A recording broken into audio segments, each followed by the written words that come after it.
cockles and wassels, alive, alive, oh. Alive, alive, oh. Alive, alive, oh. Crying cockles and wassels, alive.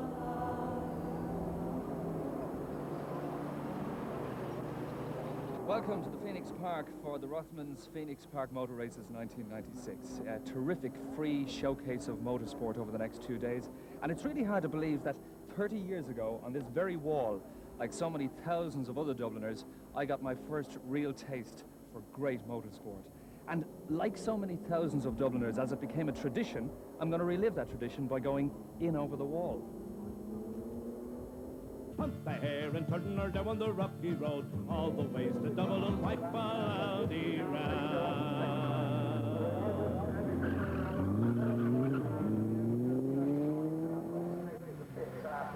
This is going to be the moment I remember for a long, long time to come from this particular weekend. What you're actually looking at here is regarded by most motorsport enthusiasts as the most prolific and magnificent Formula One Grand Prix car ever built. This is the Italian Maserati 250F, made famous by such well-known names as Sterling Moss, Fangio, and this is class. Have a look at the steering wheel. Former Ferrari works driver and world champion Phil Hill actually signs the steering wheel. Now that's class. Let me tell you a little bit something about what's going on inside here. Everything is so immaculately shone, you can see your reflection in it. But one thing you'll actually feel more than look at too often is the transmission tunnel, which is actually running right down between the driver's legs. So if things go wrong, you could end up singing with a very high voice for the weekend. Sheridan, the shape of Formula One Williams Renault must seem very familiar to you. Yes, indeed. I did 13 years with Williams from 79 till 92, and they were happy years, a few world championships and a few successes, and I remember it all very well. Well, now, the thing you also seem to remember very well are the most glorious Formula One cars, historic Formula One cars that we have here in the paddock. Maybe you'd give us a few seconds to show us around. Yes, I'd be happy to do that. Was a child, I went to quite a lot of the races in the 50s, saw these cars first time around, and I now run the Historic Grand Prix Car Association, which has brought this grid here today. A virtually priceless grid of 25 cars has been assembled for the Rothmans Historic Grand Prix, ranging from a 1930 Bugatti to the 1956 250F Maseratis. Now, we've got some fabulous stuff here. Let's start with the 250F Maserati.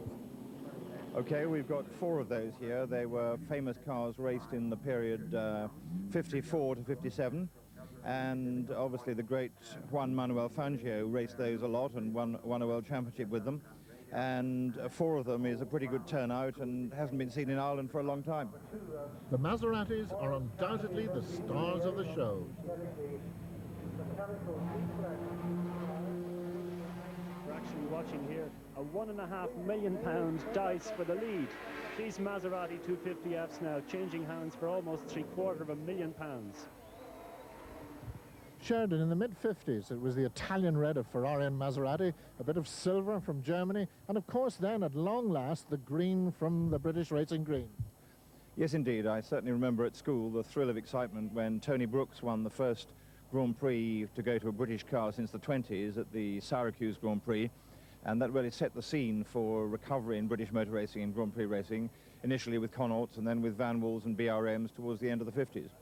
Now, just behind us here, prior to all that, of course, were the Cooper Bristols. Now, they were glorious motors, but they really struggled in the international scene.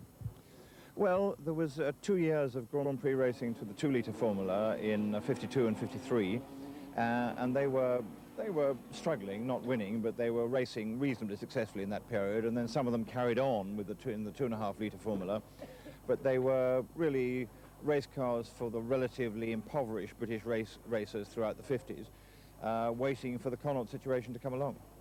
And it's Ludovic Lindsay still in the lead here, but Burkhard von Schenk putting Ludovic under tremendous pressure here. He has the inside line now for Dublin Crystal Corner, and he holds it beautifully under braking. The extraordinary thing to bear in mind here, as we watch Ludovic Lindsay getting it sideways, is that these cars have drum brakes all round. There are only 2 cars out in this field that actually have disc brakes. And if you think these magnificent motor cars are treated like delicate antiques, think again. Sam Stretton is in many ways typical of the historic racing plan. He believes that his Lagonda is definitely there to be enjoyed.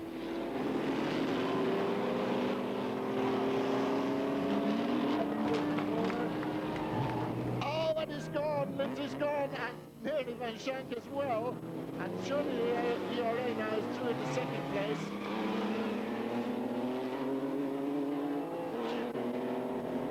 Ludovic Lindsay all crossed up there riding onto the main straight, and but it looks like Burkhard von Schenk takes the very first Rothmans Historic Grand Prix. Any other great 250F memories in your bank?